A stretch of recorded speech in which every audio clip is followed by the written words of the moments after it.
Hello friends, welcome back to my channel Janu's kitchen world. ఈరోజు నేను చూపించబోయే రెసిపీ మా దివిసీమ స్టైల్లో కారం పొడి. ఈ కారం పొడిని ఆల్ ఇన్ వన్ కారం పొడి అని చెప్పుకోవచ్చండి. అంటే ఇడ్లీ, దోశ, ఊతప్పం లాంటి బ్రేక్ఫాస్ట్లోకి సైడ్ డిష్గా అయినా బాగుంటుంది. వేడి వేడి అన్నంలో నెయ్యి వేసుకొని తిన్నా కమ్మగా ఉంటుంది. అదేవిధంగా మనం ఫ్రై రెసిపీస్ చేసుకుంటాం కదండి, అలా ఫ్రై రెసిపీస్ చేసేటప్పుడు లాస్ట్లో దించే ముందు కొంచెం ఈ కారప్పొడి వేసుకుంటే ఆ ఫ్రైకి ఎక్స్ట్రా టేస్ట్ వస్తుంది. ఇప్పుడు జరుగుతుంది రైనీ సీజన్ కాబట్టి దీంట్లో వేసే ధనియాలు, వెల్లుల్లి, కరివేపాకు, జీలకర్ర వలన హెల్త్కి కూడా చాలా మంచిది. మరి దీని తయారీ విధానం ఏంటో, దీనికి కావాల్సిన పదార్థాలు ఏంటో లేట్ చేయకుండా చూసేద్దామా. దీనికోసం ముందుగా స్టవ్ వెలిగించుకొని ఒక బాండీ పెట్టుకోండి. బాండీ హీట్ అయిన తర్వాత దీంట్లోకి 1 టేబుల్ స్పూన్ వరకు ఆయిల్ వేసుకోండి. ఇప్పుడు కారానికి తగినట్లుగా 10 నుంచి 15 వరకు ఎండుమిరపకాయలు వేసుకోండి.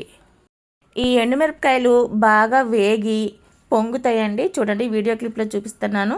ఆ విధంగా పొంగి కలర్ మారేంత వరకు ఫ్రై చేసుకోండి.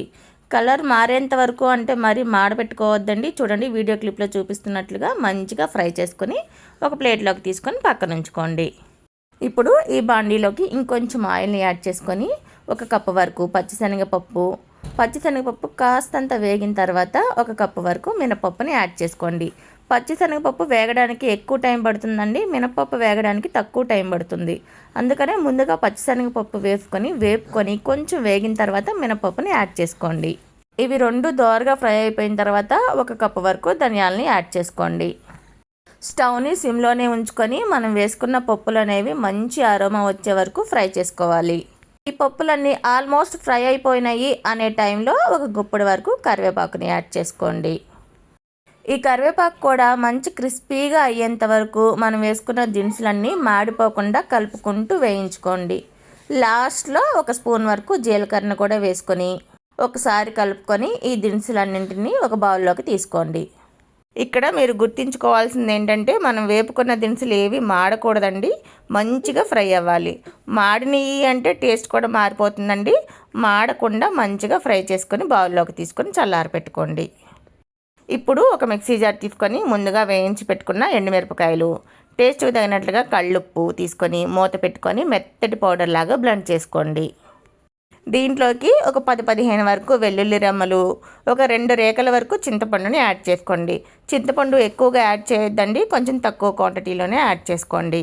వీటిని కూడా మెత్తటి పౌడర్ లాగా బ్లెండ్ చేసుకోండి. వీడియో క్లిప్లో చూపిస్తున్నాను చూడండి, ఆ విధంగా బ్లెండ్ చేసుకొని ఇప్పుడు దీంట్లోకి మనం ముందుగా వేయించుకున్న దినుసుల్ని యాడ్ చేసుకోవాలి. దినుసులతో పాటు ఒక 1/2 స్పూన్ వరకు పసుపును కూడా యాడ్ చేసుకొని మూత పెట్టుకొని కాస్త బరక తెలిసేలాగా మిక్సీ పట్టుకోండి.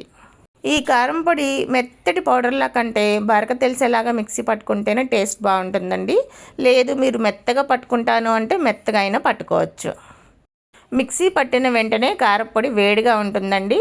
ఆ వేడి చల్లారిన తర్వాత ఒక ఎయిర్టైట్ గ్లాస్ జార్లో స్టోర్ చేసుకుంటే 2 months వరకు ఫ్రెష్గా ఉంటుంది. ఇలా రెడీ చేసుకున్న కారం పొడి బ్రేక్ఫాస్ట్లోకైనా రైస్లోకైనా కాంబినేషన్ సూపర్గా ఉంటుంది. మరి మీరు కూడా ఈ రెసిపీని ఒకసారి ట్రై చేసి ఎలా వచ్చిందో నాకు కామెంట్ చేయండి. వీడియో నచ్చితే లైక్ చేసి మీ ఫ్రెండ్స్ అండ్ ఫ్యామిలీ మెంబర్స్తో షేర్ చేసుకుని నా ఛానల్ని సబ్స్క్రైబ్ చేసుకోండి.